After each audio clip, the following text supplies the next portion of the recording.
Welcome everyone to yet another amazing session of the Budapest Startup Safari 2020. As most of you can guess, this year we're running all of our sessions online, looking to continue bringing value despite of COVID-19.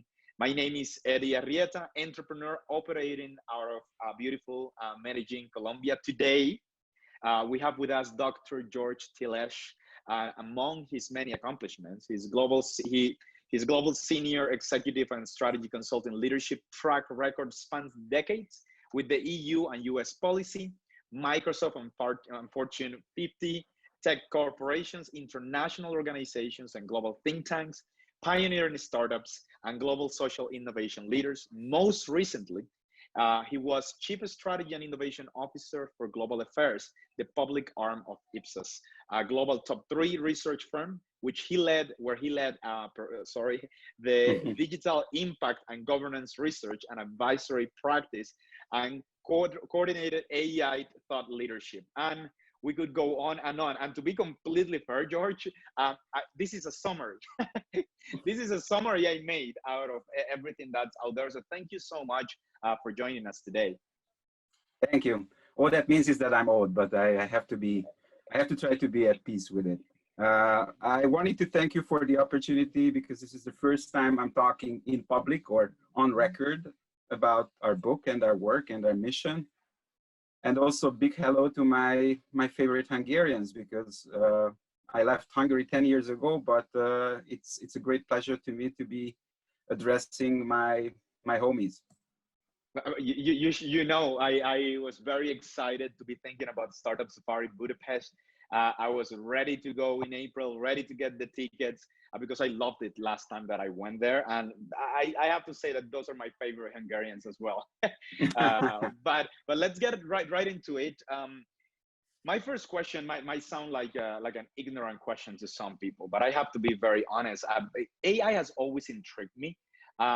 Because of the context where I am. I've worked with tech startups, I've heard about it.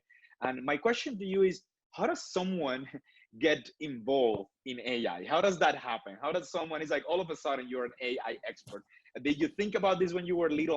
What's the journey to get there? Well, if I had become an AI expert overnight, I would be ashamed. But so that was a long journey. That was definitely a long journey. And as all of the great journeys of life, it was based on a number of accidents and a number of revelations, I would say. So I moved to Silicon Valley about 10 years ago, which is still the epicenter of all things innovation. And I would say for the last 5-6 years, definitely that of AI. And I could not miss out on that huge wave that started about 2015, 2016, which was, of course, like everything here, part hype, part reality. There was a great constellation. I would say the stars have aligned that AI could get a great technological boost from different developments on both the hardware, the data, and the software side. So as usual, investors started flocking into, investing into AI startups, and everybody and their grandmother started saying that they are an AI startup for obvious reasons. So that was the first wave that I perceived. But I think that the changing moment, so the moment of first revelation actually was conceived at NASA. So I'm part of a cross-industry innovation community at NASA, which is mostly chief innovation officers of big companies and governments. As well as a few very, very talented startups. And I think that the first time that became a topic, that was about 2015, 2016, when everybody who went on stage at this closed community, at this safe space of discussion, started talking about the aspirations and the ambitions their company have in AI, the investments they're making, the products that they're developing. But at the same time, when you started having personal conversations with these people, and we were in the fortunate position of having personal conversations, and not just them, but basically everybody in Silicon Valley, I would say many people started talking about the risks, the fears, the concerns they see as citizens, as parents, as consumers. So we started sensing a kind of a dichotomy here. And actually, when Dr. Omar Hatamla, who's the Chief Innovation Officer of NASA and my co-author in our book, started asking me to investigate this a little further, that was before we actually decided to write a book about it. I think the captivating part was that power that creates that kind of schizophrenia, or I wouldn't even say that, but like split personality, when people on one hand are following an organizational logic about a very powerful transversal piece of technology and start seeing the opportunities with that technology. And we believe, and most of them believe, that this technological change is unprecedented, that AI is actually bringing. It's not just one wave of technology, it's much more than that. So we started sensing the power, the transformational power with that. And we also saw a gap on the ethical side, the moral side, and basically a strategy for our civilization, as a strategy for humanity. What is this AI, and what can we do about it? So I would say, like 2 years ago, the situation evolved to a point when AI became something like, I don't know if you heard that quip, but I'm happy to say that in this closed environment, is like AI is like teenage sex. I don't know if you heard that. So basically, there was a moment in time when everybody started talking about it. Everybody thought that everybody else was doing it, so they started claiming that they are doing it. So there was a big chaotic moment, I would say. But what startups started and what the big tech companies mastered about 2 or 3 years ago and set AI as their number one principle and their number one ambition, it started slowly permeating other sectors. Government, first of all, international policy, social organizations, social impact organizations. So it became something across the board. It became the hot topic. And these questions of, what are we doing with it? What should we do with it? Started popping up more and more, but they were basically overshadowed by the sheer brutal chase of power through AI. So when we decided to write that book, and that was a little over 2 years ago, our mission was that we wanted to make sense of AI. We didn't want to talk to the technologists. We didn't want to talk to the experts. We wanted to talk to the informed, responsible citizens worldwide who heard something and who read a few articles in the media, which are usually very clickbait oriented and very extremist in their views of either instant heaven by AI or the supercomputer will take over. So we wanted to start this rebalancing journey, and we wanted to incite a global conversation about what purpose AI should serve, what are the risks, what are the benefits. And I think that long journey of about 2 years that has finally come to an end, and we can talk about the book as a reality now and not just as an aspiration. It has been built through hundreds and hundreds of interviews and lectures and consultations with different people in all sectors. I think what needs to be called out is that both my background and that of this inspirational NASA community is very much cross-sector and cross-industry. And I think it's these kinds of bridging the viewpoints and building trustworthy AI at the same time when we are building trust amongst different sectors, different kinds of perspectives, is the very essence that we wanted to capture in this book. Now, right before the crisis, it was, I would say, the top 3 priority for both business and governments. I believe that at the end of this crisis, it will become even more influential. AI will be the primary driver of both power and our daily lives. The capabilities it brings will definitely define the 21st century and beyond. This is my firm belief.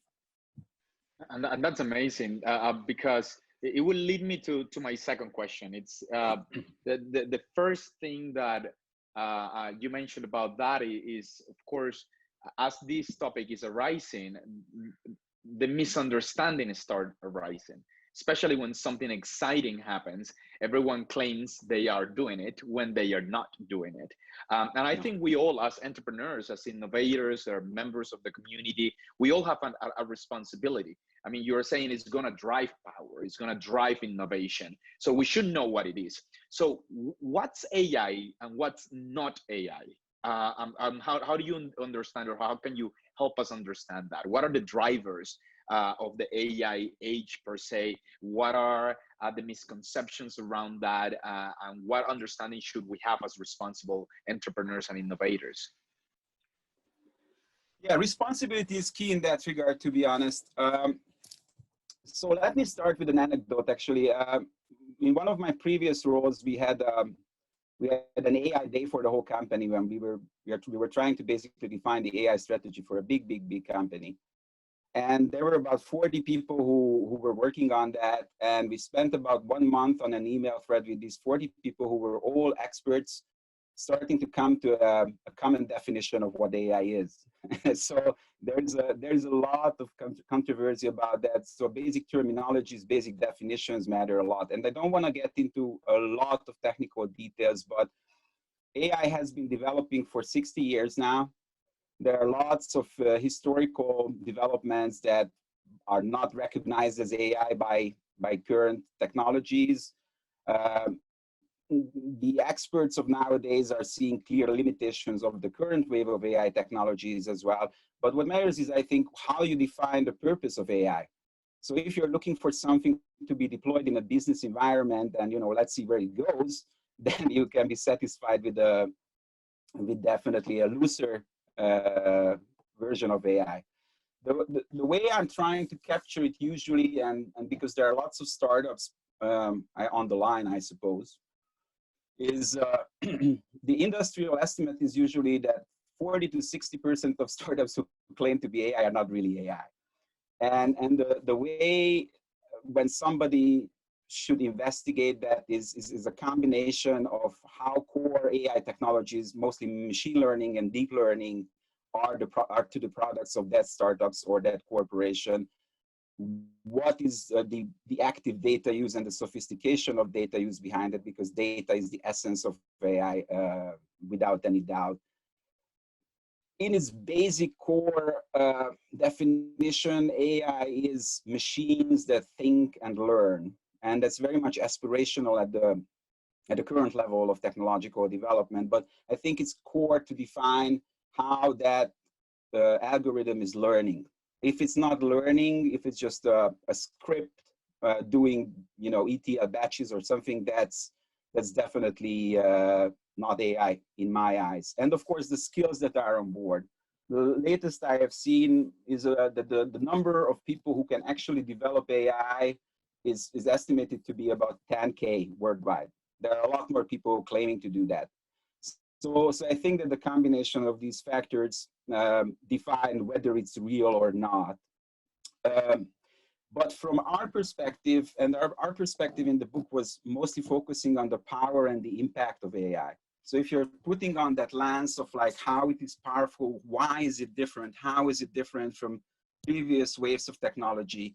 Because I think up until last year, I heard a lot from all over the board from skeptics that AI is, just like cloud computing or big data or something like a wave of technology that will be hyped for a while and then it will go away. I don't really believe so. So we were focusing on how it is different. And based on our research, we came up with a set of power principles.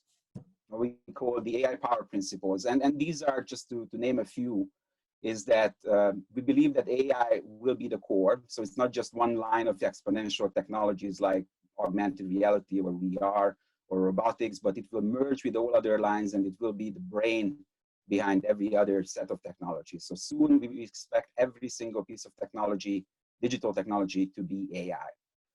The second thing that we wanted to point out is that AI has this principle, what we call the imago, which is the image of the creator. So the image of the organization, either the customer or the developer, the intentions, the objectives of development will be defined by that creator, developer, designer, customer. However, because it is a learning technology, it always has a chance of going haywire and start taking unexpected directions. And I think that the more sophisticated AI becomes, the chances of that will happen more and more. A lot of these more science fiction-y type of approaches written by AI ethicists are dealing with that. Our book is mostly focusing on the now and the near future. We also believe that AI is different from other technologies that it has what we call the unfair dominance principle, which is basically can also be defined as the 1% rule, that if you're 1% better in AI, then you're multiplied, your power, your impact is multiplied by a lot more than 1%. So it's kind of like a winner takes all type of technology, and it goes beyond the principles set up in the 90s, which is the law of exponential returns with exponential technology. We really believe that with AI, you can win a lot more with even a 1% chance of beating your competitors. And the two last principles that we have defined, one is the endless siege, what we call the endless siege, which is basically the penetration and the efficiency of these technologies are augmented manifold by AI. So the endless siege is a very extreme example of illustrating that our future will be either noticeably or very much unnoticeably under siege by AI, who doesn't need any kind of sleep or or food, and they will keep on carrying the task what they have been given with ruthless efficiency. The last one, the last principle is what we call in Latin the horror vacui, which is the fear of emptiness, that is referring to the depth and the breadth of this transformation. So we believe that currently we live in an age that is called the narrow AI age, which means that the current versions of AI are not very much general purpose. They're excellent. In many cases, they're much better than humans in a narrowly defined set of tasks. But we believe that there is a path to what we call artificial general intelligence, which is basically human equivalent intelligence, and then it becomes very blurry about how you define human equivalent. If it's task-based, I think it's pretty much achievable in 5 to 10 years. If it's about consciousness and the ability to be contextual, that's a much harder question. But what we are trying to emphasize is that there will be this path where AI will deepen, where it will learn. We will be feeding our data into these engines, and we will make these machines smarter, and soon they will become indispensable to our lives. And it has a lot of dangers associated with that as well as opportunities.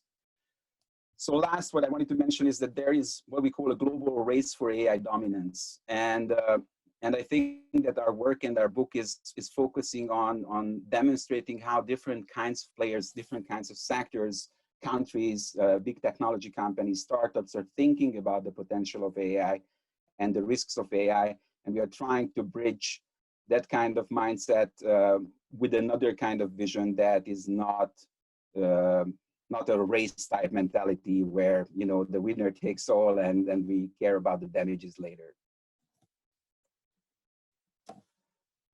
That's very cool, because I've seen different sections of your book, and what really excites me about AI is, and you mentioned it just a few minutes ago, the now, right? So the now for me is the next 5 to 10 years, the next 20 years. The now is our generation. What do you think are going to be the applications? And I know you have that a bit on your book. So why don't you tell us a little bit about how you see that?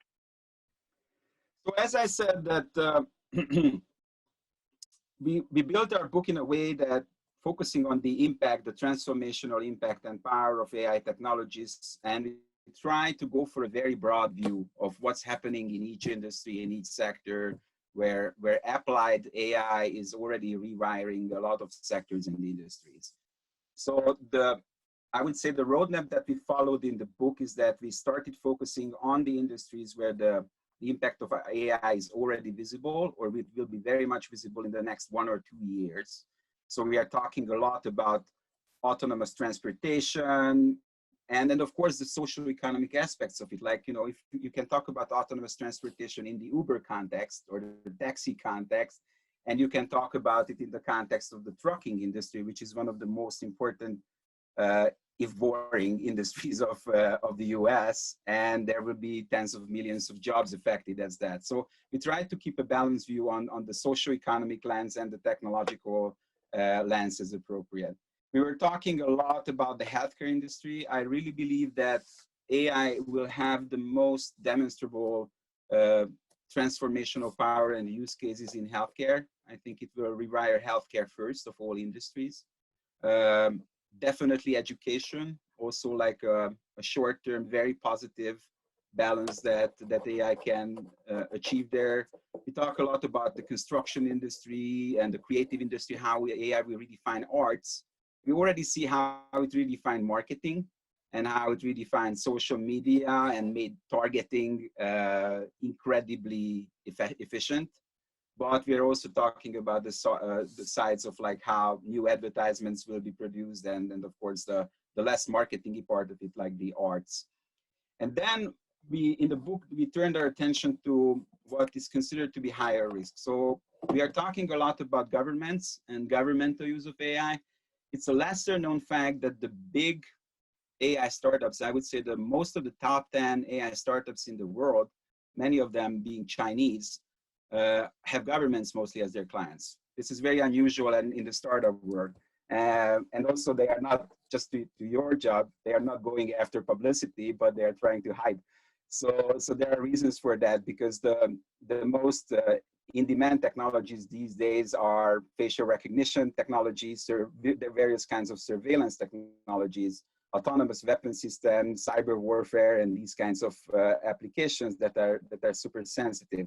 So there is a side that is high risk government use, but we also believe in the same side that in the hands of democratic governments, it can be the most powerful tool to build something closer to a utopian state where the efficiency of government services as well as the connectedness of citizens and leaders is being ensured. So we have we see a lot of potential for that.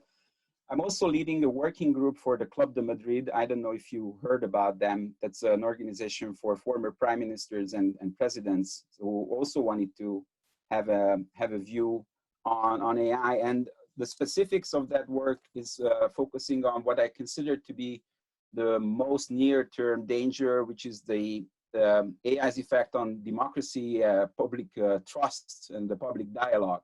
So I really believe that the disinformation and the weaponization impact of AI is what is the most detrimental in the short run for us. And there's a lot of work and policy recommendation that goes to democratic governments and businesses who want to protect democratic institutions to that. And last, we are talking about what we call, well, we talk in a general framework, I would say. We are focusing on AI technologies that need immediate responses, and that these are the weaponization technologies, I would say, when AI is weaponized, that need clear, impactful versions from policy. And we try to delineate them from the ones that we call like creeping transformation, like the effect of AI and automation on jobs. These will not be that visible, but definitely can be very, very transformational, and nobody knows at this point the answer to the question whether AI will take away more jobs than it will add. So we have to be very much watchful for that. And third, I think that the part that most people try to ignore because it's the blurriest is AI is an evolving technology. Learning is its essence. Learning and reshaping itself, upgrading itself is the essence of the technology. We believe that there's a lot of, I would say, anticipatory work that needs to be done on behalf of regulators and companies together, and together with the social sector, that anticipates different milestones and stages, future stages of AI development. We talked about the science fiction aspect of them, the supercomputer. I think that from narrow AI to this general deployed AI, which replaces people, we have 5 to 10 years. But from then to that kind of super intelligence, it can be minutes. That's the most science fiction-y thing you will ever hear from me. But what I'm trying to say is that we as a civilization, we as a society, and our leaders in different sectors have to have that kind of anticipatory lens. And so far, not a lot of work have been done in that regard. I think a lot of the problems we see with AI is that, especially in the policy realm, we have a big luggage of not having dealt with digital transformation before and the regulation of digital transformation. We have a lot of bad luggage from previous waves of transformation. We don't have, overarching data policies in many parts of the world. Privacy is still very, very shady, and so on and so forth. So there's not a very secure regulatory environment to build the necessary resilience to something as powerful and as transversal as AI. So in these future case studies, we are talking about war. We are talking about how a country can be taken over in 5 minutes with AI technologies, if you want to hear something tabloid from me. We are talking about, strangely enough, about religion. So how religious institutions react to that. I think 2 months ago, there was an announcement that the Vatican teamed up with IBM and Microsoft, and religion and religious institutions should play a key role at an age when we are redefining and revisiting our values. I think AI will definitely make us revisit these values, but also religious institutions have a social agenda, have social protection role. So these aspects will all come into play, and yeah. So that's about it. That's the way I see. And that's super interesting because, and I had to ask this question. I put it in my notes, and especially for people that are like tech oriented, we fantasize. And I think a lot of people fantasize with apocalyptic scenarios. And I think now everybody is rethinking, right? The scenarios after COVID. Everyone might think that all of these, thoughts that they might have had about artificial intelligence might actually come true, because a lot of the people that said that don't worry too much about AI now might say, actually, let's worry about AI. And there were people that were saying, don't worry about Donald Trump and what he could do with the United States. And they said, but let's worry about AI. Might now be rethinking everything. So I think we are really bad at predicting things. We are really bad at anticipation. We're really bad at all of that. And when you're talking about, let's anticipate, let's create policies, and historically, the way governments work is they are several steps behind where technology is at. How do you see this panning out? What is your most science fiction scenario? How much of it is okay, let's not worry about this part of AI, but definitely let's worry about this other part of AI. What should we worry about? What shouldn't we worry about? You hit it on the head, actually. So one of my biggest issues for the last few years was when people came to me and said, hey, are you an AI optimist or an AI pessimist? And I don't like this question. What I see clearly is that the positive scenarios with AI are an opportunity, a possibility, and the risks are already, some of the risks are already known. So we have to get prepared for that. The risks that people see, the concerns, are usually defined as AI ethics. But I think it's broader than that. So there are like these blurry overlapping categories in a Venn diagram of like AI socioeconomic impact, the psychological impact of like how it transforms our mind. Just to give you an idea, like if an AI system starts making decisions for people, which is actually happening right now on the ground. So for an apt example, 20-something% of the US parole system is run by AI advisors to judges. So this has a chance to automate the decision-making of people and decrease the efficiency of human agency, because if the system has already been introduced to help people who are overburdened with work, how many people will come up with, defenses in court saying like AI made me do it? So that's one of the big issues of policy, to define that human agency part of it. But generally, I would say in the broad terms, and that's why we made that categorization of like the house is on fire, we have to do something right now, creeping transformation, we have to build new institutions for the next 3-5 years to deal with it. and the anticipatory, because there are differences, and the only difference is the difference is not in the realm of technology. The difference is in the realm of impact and social impact, especially. And policy has to recognize that impact-based thinking, where we are expecting a lot. Actually, the EU is on the verge of, curfewing or banning or delaying certain AI technologies that are considered to be high risks. And of course, some in Silicon Valley are actively very much fighting them on that. So in general, if we are talking about the ethical aspects of AI, like what should we defend ourselves against, usually fall into the category of either AI overuse, misuse, or underuse. And underuse is the least threatening for the time being. Overuse, I gave an example for. Misuse can be coming from the objectives of the people who designed the AI system, the customers of that AI system, a government that wants to use it for bad purposes. So there's a large list of potential misuse, and it can come from the data. And in most cases, I would say that what we read about the most in the media is data bias, or bias in general that is a combination of data bias or human bias. There's a lot of HR-based AI software that is already out there in production that is using data sets that are, flawed in one way or another, or credit systems, AI-based credit systems in banks that are, disregarding certain minorities when deciding about their loans, or facial recognition systems that do not deal well with skin colors. So that kind of thing, that is definitely something that the media is discussing every single day. I mentioned that what I fear the most is the autopilot mode in the commercial customer, like B2C uses of AI, when our AI assistants will evolve to a point that we will be useless without them.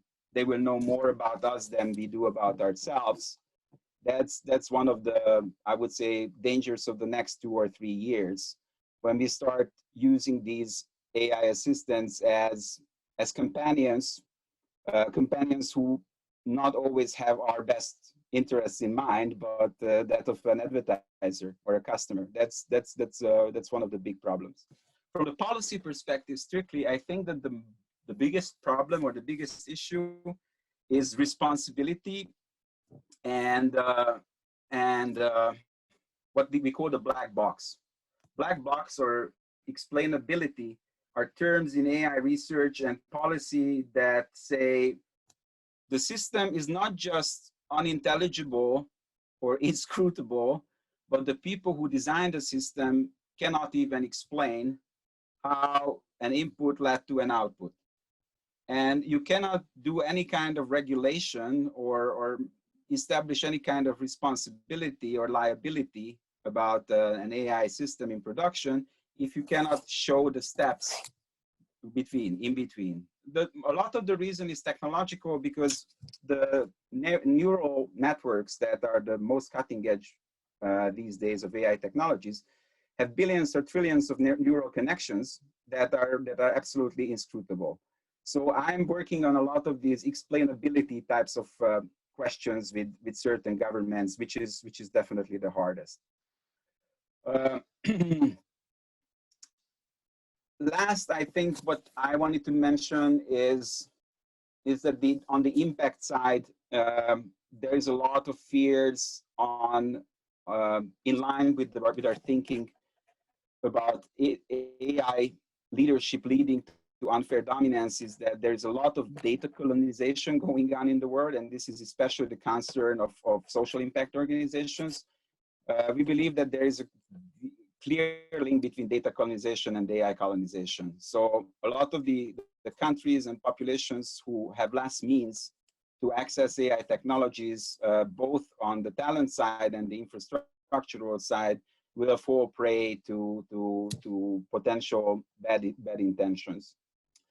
Last but absolutely not least, we can talk about science fiction a lot. I don't think that these kinds of supercomputer scenarios are realistic anytime soon, but professionals we are talking to and the experts are talking to are foreseeing a few major PR disasters for the next 1 or 2 years from companies who let AI technologies out too soon, and they didn't have these kinds of ethical perspective in place. So a lot of these companies are now getting, and governments are getting to a point of nominating ethics boards and trying to encode ethical guidelines into their development processes and procurement processes. And I'm actually working with 2 governments right now in these kinds of projects, but this is something that is just beginning, I would say. We are at the very beginning of ethics to policy. There are lots of ethical declarations of what AI should and should not do, but not a lot has happened in practice, to be frank, and we have to change that.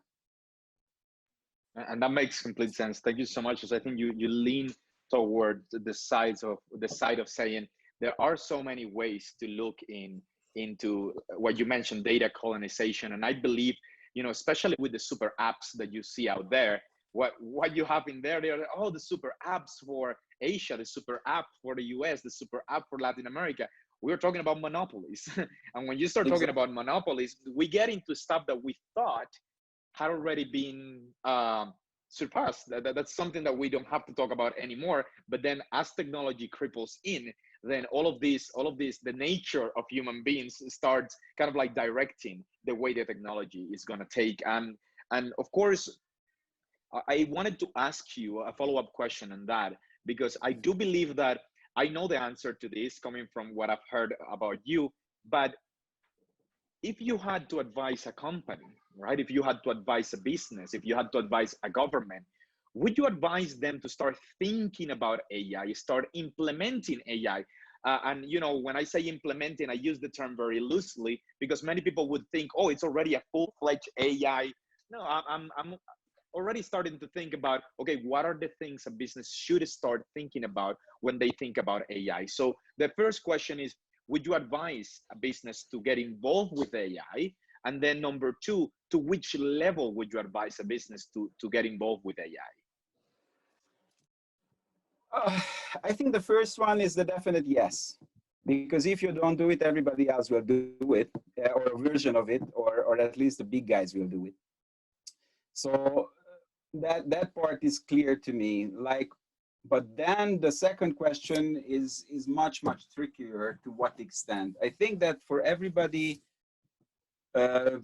regardless of being a government or a company, I would say that they should start increasing their data sophistication. They have to have the right skill set on board, and they have to start experimenting with projects at areas that are critical for their business. The problem usually is that there is a pretty high failure rate of AI projects nowadays for many reasons. I'm not even getting into these reasons. So usually there's a lot of experimentation stuck forever type of scenarios.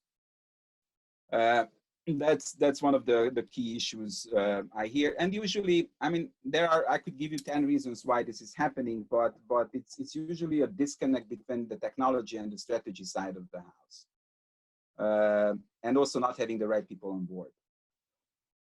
I would definitely emphasize what I emphasized before, is that the ethical side is something that is not a nice to have, but that's definitely a must have, and maybe it needs to be renamed to something else. But protecting yourself from the unintended consequences of a technology that you do not fully know is something that is super risky, and I think any business and government should understand that. I think that kind of cross-sector and cross-industry lens is truly important in that, because the different perspectives and the lack of trust between sectors is something that is created a stalemate. So, for example, Silicon Valley's reaction to any kind of regulation for a long time was, do not stifle innovation, please. What we are doing, we know what we are doing, right? That's the usual stance. From the lens of the regulator, is the complete opposite, who sees that they are trying to get away with something that should be regulated. So I think that what I consider to be the most important part of our book is that we are trying to build a vision that that causes all of these parties to recognize their interests in building something in common, and under the label of public interest AI or public benefit AI. I think that term has not been defined yet. There are a few countries I work with who understand that and put, for example, one of them is New Zealand that I'm quoting in the book. New Zealand said that the purpose of AI is increasing citizen well-being. That's the end of story. So that's the alpha and omega. And I think that there are not that many, clean-cut moral stances that I see somewhere. Most of the regulators, most of the policy are struggling with regulating something that has already been there with answers that were relevant 2 or 3 years ago, but definitely not to the present. So that's one of, and I think that kind of coordination and coming together, not just on the operational side, but also in the joint purpose of what this technology should serve and how can we rein in the most powerful technology ever created, is the most crucial question of our times. George, I have to say, like, this is super exciting to me. Like, as you're speaking, I'm already thinking about, because I'm an entrepreneur, so I'm already thinking about it, trying to think of like where can I find more information? How can I get involved? How can I understand it better? Because you're completely right. There are entrepreneurs that only think about the money.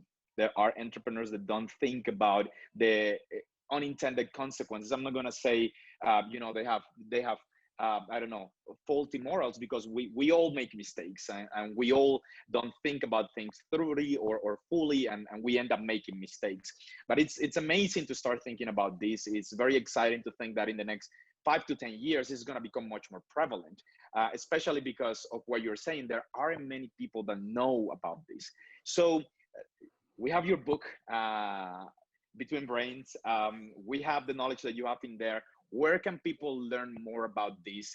As a business, I would say at some point, if I'm working with this, I would have to bring someone like you to the team and say, hey, could you take a look at our moral stance? Could you take a look at the clear cut? And I wrote it down because the clear cut moral stance on the AI perspective for the business would make sure that some of these things don't happen. And if they happen, it's because something was broken along the way. But then that expertise to make sure that that doesn't happen is very valuable. So where can someone find you? Where can someone learn more about this? Where can someone get involved, and what communities would you recommend? So there are not a lot of communities per se, I would say, and then that's what we are working on to create one, actually. I mean, there are clubs, there are membership associations when there is a lot of important work going on, like the World Economic Forum I'm connected with, and there is a lot of work going on in their AI and machine learning department. But much of these communities need to be formed. There is a set of groups that I call data stewards. Probably one of them is the Future of Life Institute and a few directed foundations who are working on the social and ethical aspects of it. Elon Musk was one of the founders of the Future of Life Institute, just to name one. And there are more and more social impact organizations worldwide. I'm actually on the board of a few of them that are focusing on the social questions of AI. But this is the beginning for all people who want to come together and build that vision, build that purpose together. And to your first question, we have a website. It's called BetweenBrains.ai, stylishly. So you can obtain both the book there, and we will start publishing both articles as well as community challenges that we believe are crucial to creating that kind of collaboration between sectors and like-minded people who realize that kind of need to come together and revisit the purpose of what AI should serve. Excellent, George. Thank you so much for your time. Thank you so much for your patience. I really hope we have the chance to do this in person at some point. And I think there should be definitely a second session about AI with you. This was very insightful. Thank you. Thank you very much. At the end, let us think together. I really welcome your perspective, and I hope that many entrepreneurs will share your moral stance. Okay. See you soon then. See ya.